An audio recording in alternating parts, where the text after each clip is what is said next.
Hello दोस्तों, हम आज शुरू कर रहे हैं बीपीएससी के टीचर के एग्जाम में जितने भी मैथ के क्वेश्चन पूछे गए हैं उससे संबंधित क्वेश्चन को सॉल्व करेंगे। यह एक वीडियो का सीरीज होगा जो 10 क्वेश्चन या 20 क्वेश्चन के सीरीज में होगा। आप जिस तरह से बोलेंगे उसी तरह से शुरू करेंगे। आज हम पहली बार 11 या 10 क्वेश्चन सॉल्व करेंगे। उसके बाद अगर आपको वीडियो अच्छी लगती है तो आप उसको नीचे कमेंट में ज़रूर लिखें कि इसकी आगे श्रृंखला बननी चाहिए या नहीं बननी चाहिए। तो चलिए हम आज शुरू करते हैं। तो पहला क्वेश्चन है कि एक आयत का क्षेत्रफल दिया है 30 सेंटीमीटर स्क्वायर और परिमाप दिया है 26 सेंटीमीटर, तो इसकी लंबाई सेंटीमीटर में क्या होगा। अगर हम इस क्वेश्चन को जेन्युइन विधि यानी कि बड़े पैमाने पर जिससे तो फार्मूला बेस बनाएंगे तो लंबा बनेगा। तो हम इसको एक ऐसा तरीका से बनाएंगे जो हमें एग्जाम में सबसे ज़्यादा कारगर होगा, फार्मूला भी अप्लाई हो और शॉर्टकट भी हो। तो हम पहले जानते हैं कि आयत का क्षेत्रफल होता है लंबाई गुने चौड़ाई। तो जो दिया हुआ है 30 सेंटीमीटर, हमें क्षेत्रफल दिया है 30 सेंटीमीटर स्क्वायर और हमें परिमाप दिया है यानी कि 2 × L+B दिया हुआ है 26 सेंटीमीटर। तो हम जानते हैं कि ऑप्शन चेक करते हैं। पहले ऑप्शन 8 दिया है, दूसरा 10 दिया है, तीसरा 6 दिया है।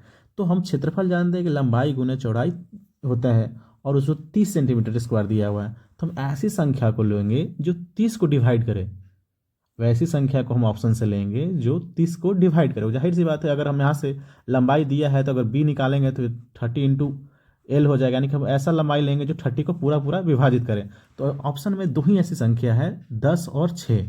10 और 6 एक ऐसी संख्या है जो 30 को पूर्णतः डिवाइड करेगा। तो हम पहले 10 को लेंगे, तो 10 को यहाँ पहले लेंगे।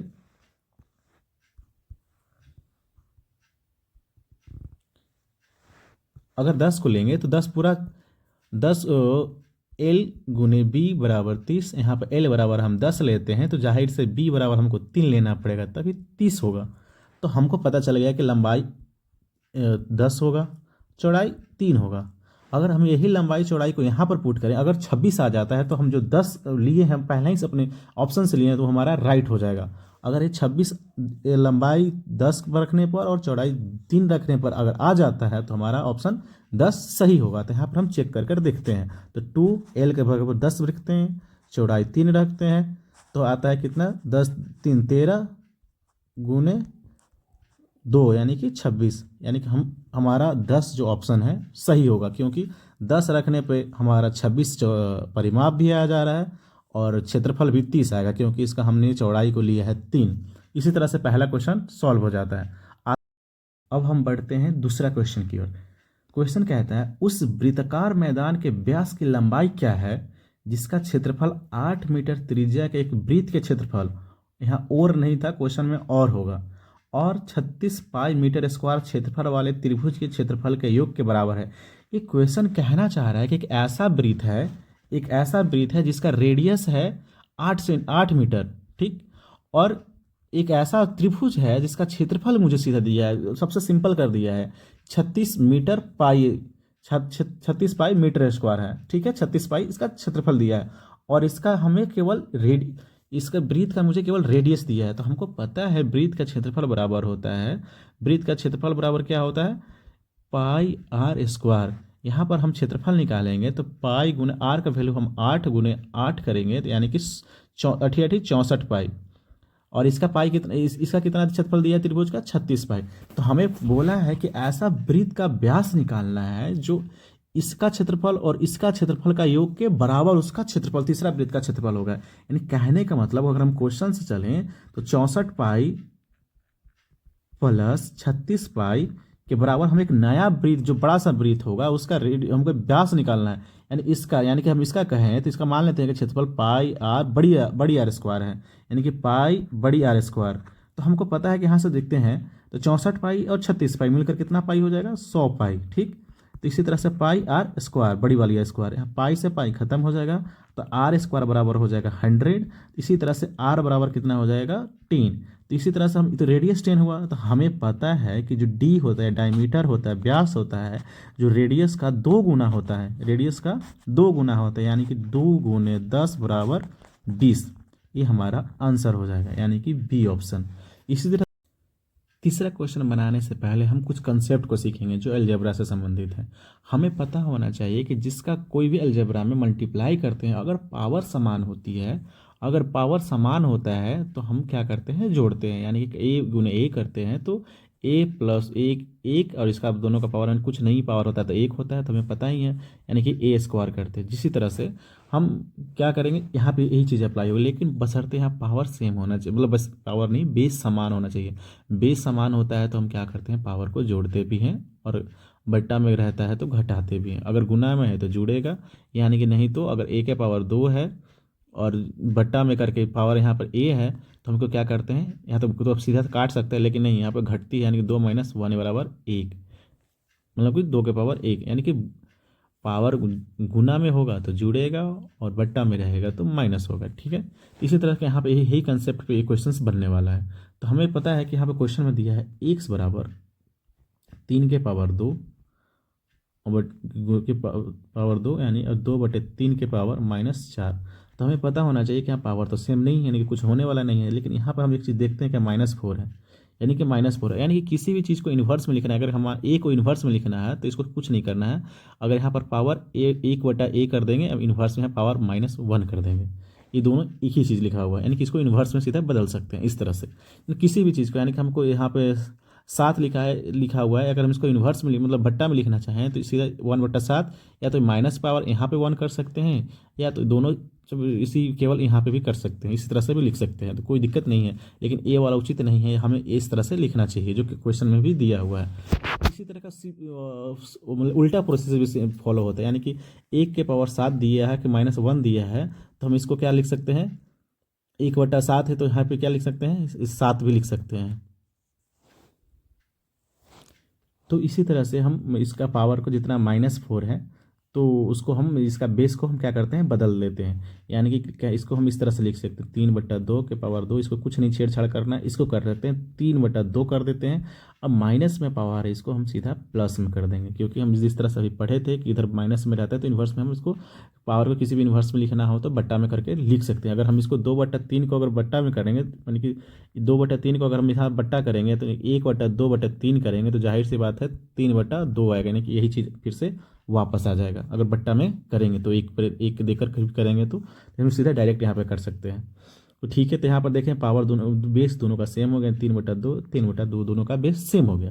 तो हम बेस जानते सेम हो गया तो हम पावर को जोड़ सकते हैं, यानी कि 4 2 6, यानी कि 3/2 के पावर 6 हो जाएगा। यानी कहने का मतलब हमारा एक्स बराबर 3/2 के पावर 6।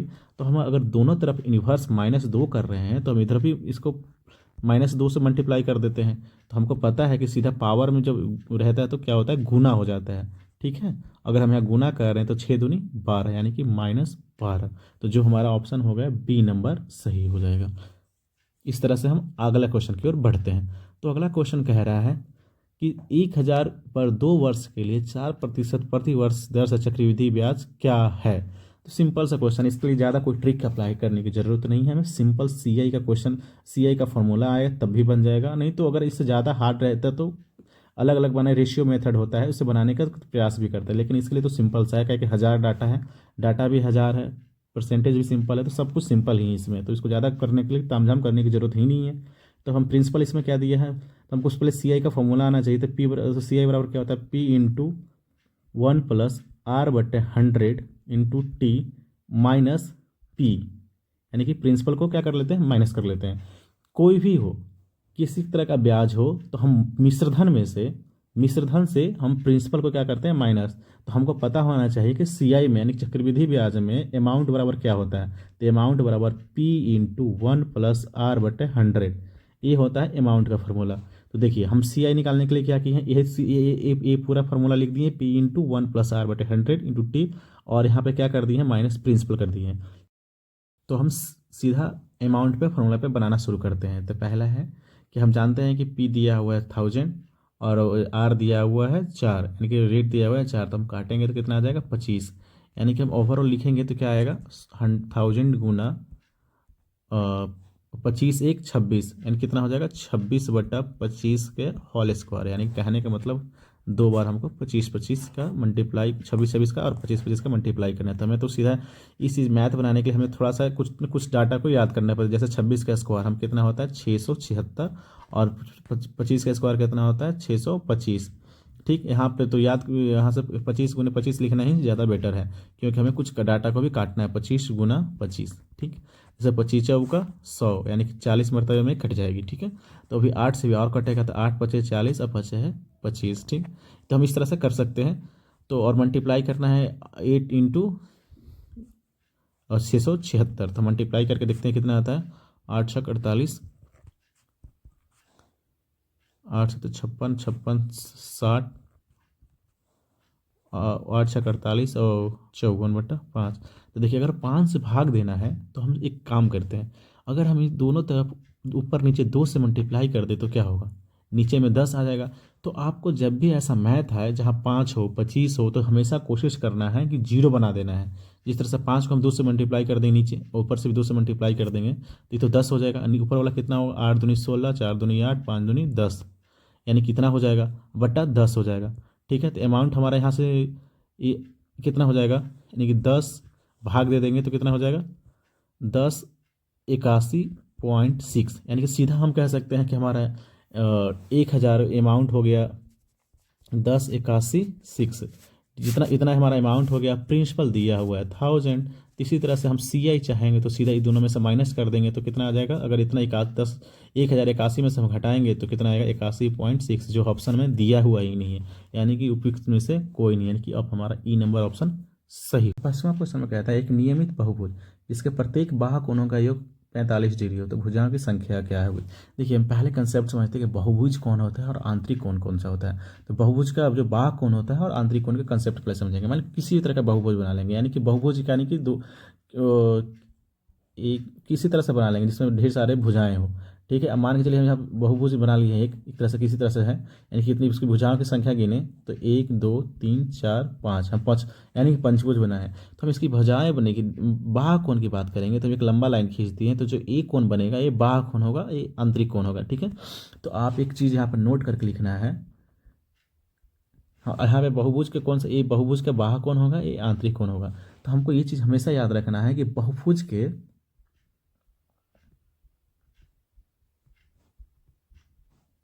सभी,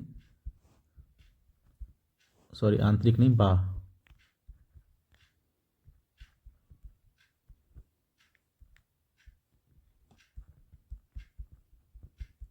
कोणों का योग 360 डिग्री होता है, ठीक है।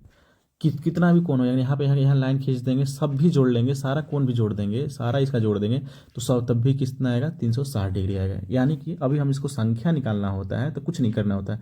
जब बहुभुज दिया हो और भुजा की संख्या निकालना हो तो कुछ नहीं करना है, क्या करना है, 360/n, यानी कि भुजा की संख्या, ठीक है। ठीक है, तो अगर सॉरी भुजा का यहाँ पे n नहीं, कोण का मान, भुजा तो यहाँ निकाल ही लिया, भुजा कितना से भुजा की, यहाँ भुजा की संख्या कर लेते हैं। तो भुजा की संख्या बराबर 360 डिग्री, कोणों का मान, तो कितना कोण दिया है, 360/45। तो 45 अब जानते हैं कितना बर्ताव में कटेगा, तो देखिए कि 45 8 360, यानी कि 8 मरतबे में कट जाएगा, तो यानी कि भुजा के मान कितना हो जाएगा, 8, यानी कि बी हमारा आंसर सही हो जाएगा, ठीक है। और एक और इसमें यहाँ पर नोट डाउन कर लेंगे, जिस तरह से बाह्य कोण दिया है इस बार, तो अगले हो सकते एग्जाम में आंतरिक कोण दे, तो हमें याद रखना है कि बहुभुज के आंतरिक कोणों का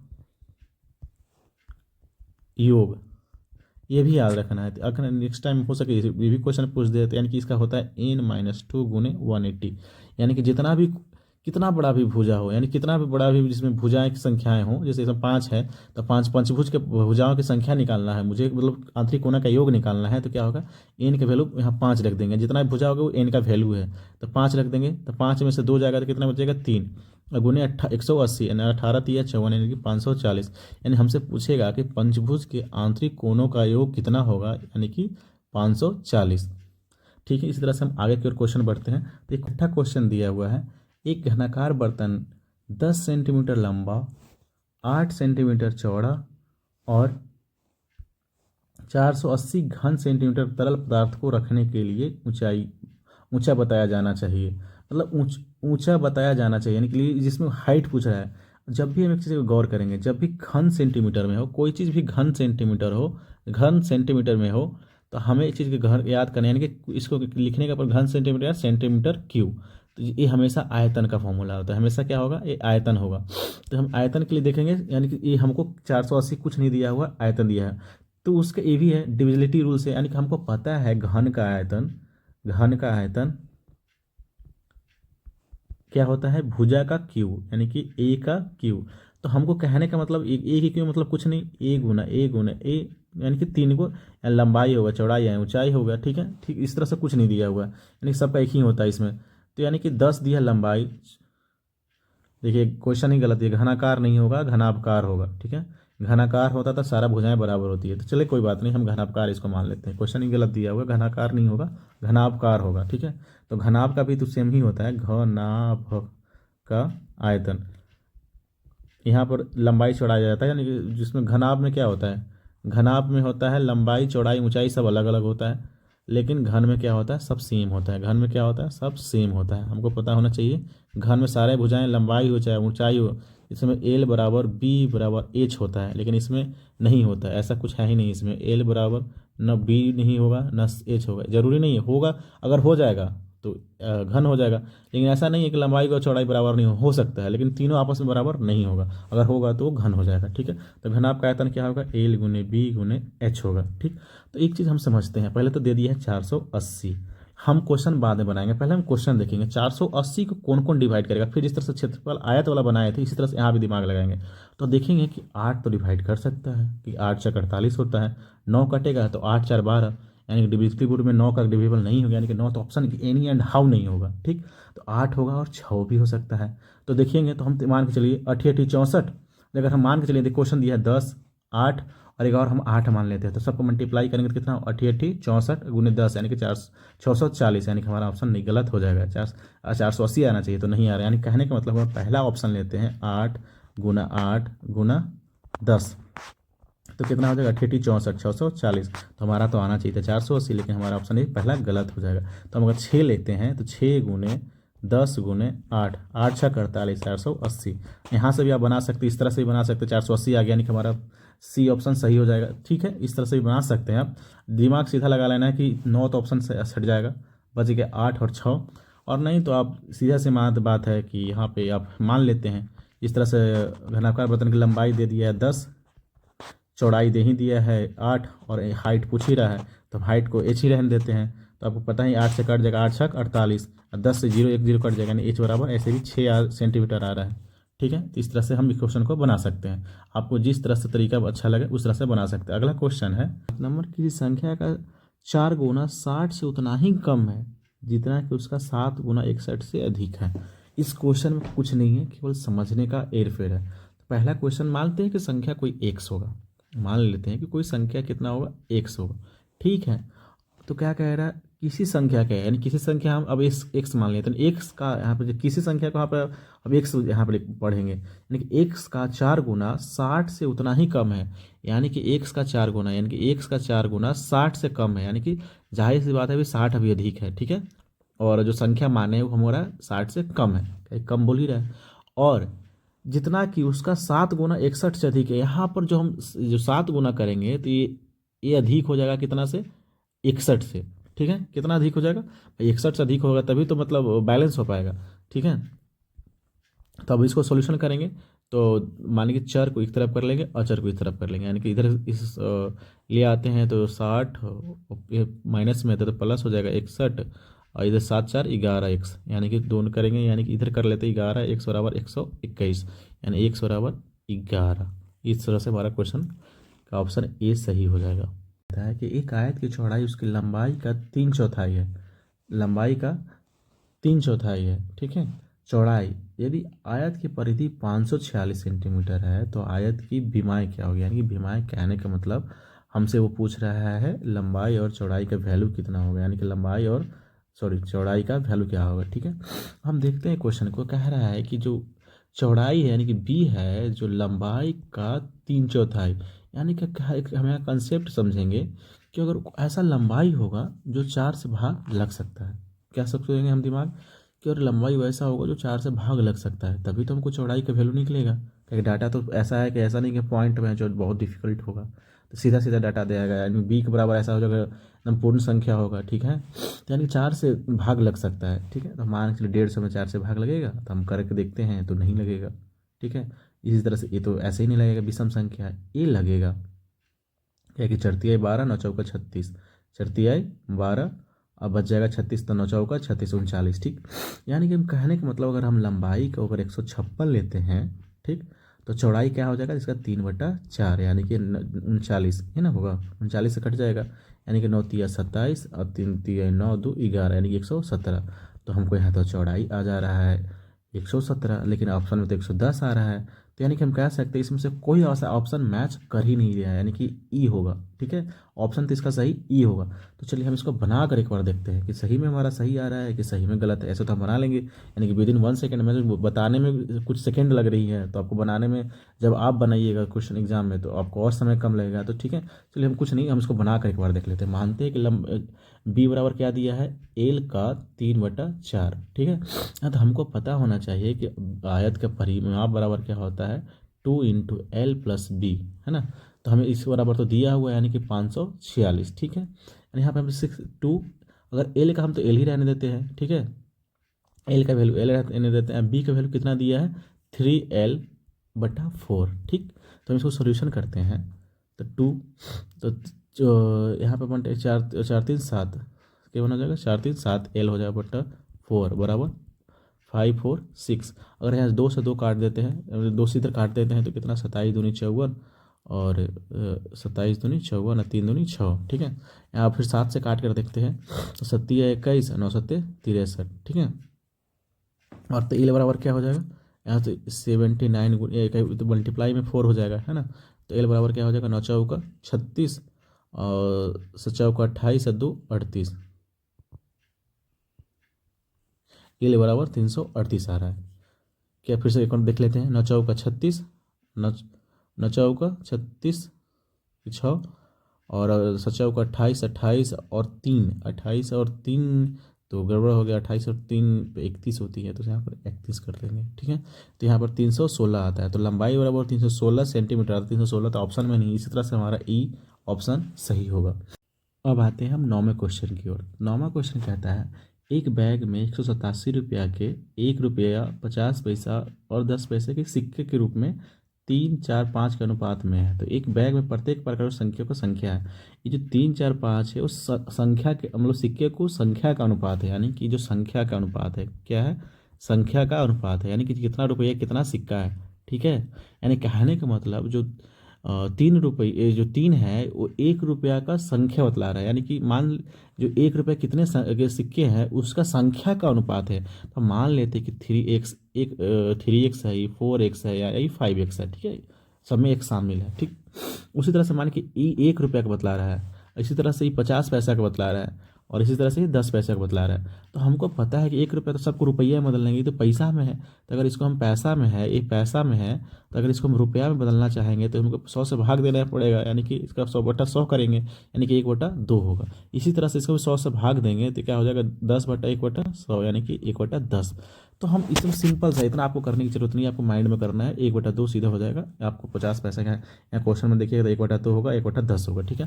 इसी तरह से सीधा क्या देंगे, 1 रुपया का है तो सीधा तो मल्टीप्लाई में 3x हो जाएगा, 3x × 1 करेंगे तो 3x ही होगा सीधा, प्लस, और कितना कह रहा है, 1/2 है, यानी कि 1/2 गुना कितना, 4x है, ठीक है। उसी तरह से 5x गुना 1/10 बराबर 187, ठीक है। यहाँ पर 3x हो जाएगा, यहाँ से काट लेंगे तो 2x हो जाएगा, यहाँ से काट लेंगे तो 2, है ना। तो यहाँ पे हो जाएगा 3x प्लस 2x प्लस ये हो जाएगा x/2 बराबर 187। हम इसको जोड़ लेते हैं तो कितना आता है, 2 हो जाएगा, 3 दूनी 6, 6x plus 4x plus x बराबर 187। अगर हम जोड़ते हैं तो कितना आता है, देखते हैं जोड़कर, 6 4 10 11, कितना, तो 11 x/2 और ये 187। अगर हम काटेंगे तो 1 और 7 यानी 17, तो x बराबर कितना हो जाएगा, 17 दूनी 34, तो हमको तो यह तो संख्या एक्स का वैल्यू निकला, तो हमको तो पता चलना क्या करना है, बैग में प्रत्येक सिक्कों का संख्या निकालना है। तो हमको पता चल गया कि एक्स बराबर 34 है। तो एक्स पहला तो 1 रुपये का सिक्का का वैल्यू कितना अनुपात में कितना है, 3। और 3 में हम कितना बोले, कितना हो जाएगा, 3 × 34, तो कितना हो जाएगा, 4×3 = 12, 3×3 = 9, और 4×3 = 12, 3×3 = 9, 10, यानी कि 102।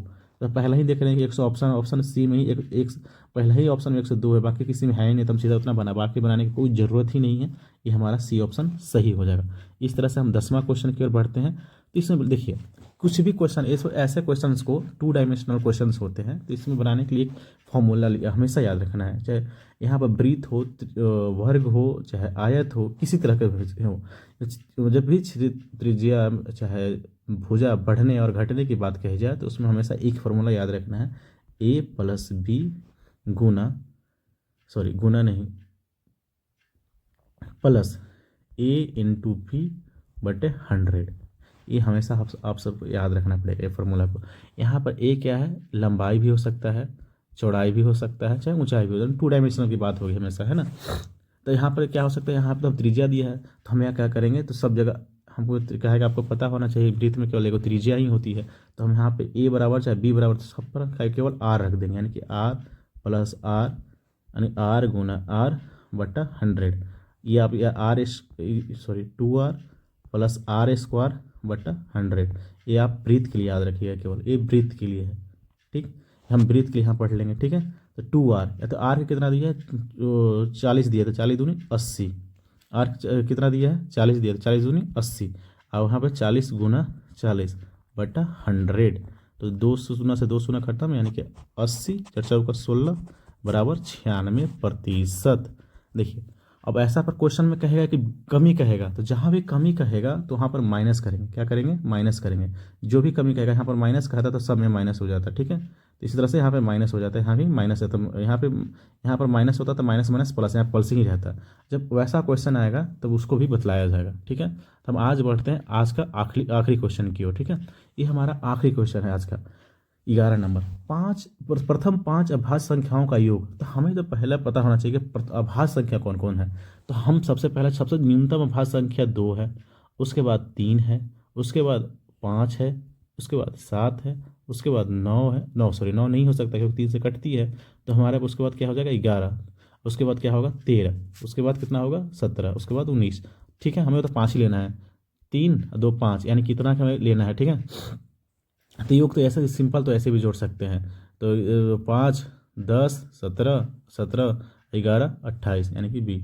खैर ये तो याद करने की सिंपल सी क्वेश्चन थी, तो ये तो कुछ करने की जरूरत नहीं, आपको पता होना चाहिए। अभाज्य संख्या वैसी संख्याएं होती है जो स्वयं और एक से कटती है, यानी कहने का मतलब उसका जो जितना भी अभाज्य संख्या है, जितना भी अभाज्य संख्या है उसका फैक्टर होती है, जो फैक्टर होता है या तो 1 होता है या तो कोई खुद संख्या होता है। यानी कि हम 2 का अगर अभाज्य संख्या लेते हैं तो इसका फैक्टर क्या होगा, 1 या 2, यानी कि जब हम गुणनखंड करेंगे तो 1 और 2 ही में टूटेगा। ऐसा किसी भी संख्या, जैसे 19 हुआ, तो 19 को तोड़ेंगे तो हमको 1 और 19 में टूटेगी, इसके अलावा किसी तीसरी अभाज्य संख्या में नहीं टूटेगी, ठीक है। तो इस तरह से आज का हमारा ये सेशन खत्म होता है। अगर आपको वीडियो अच्छा लगा हो तो कमेंट जरूर करें, अगर आपको क्या सुधारने की इस वीडियो में ज़रूरत है उसके लिए कमेंट में हमें ज़रूर लिखें, और किस तरह के क्वेश्चन आपको चाहिए उसके लिए भी हमें कमेंट जरूर करें। धन्यवाद।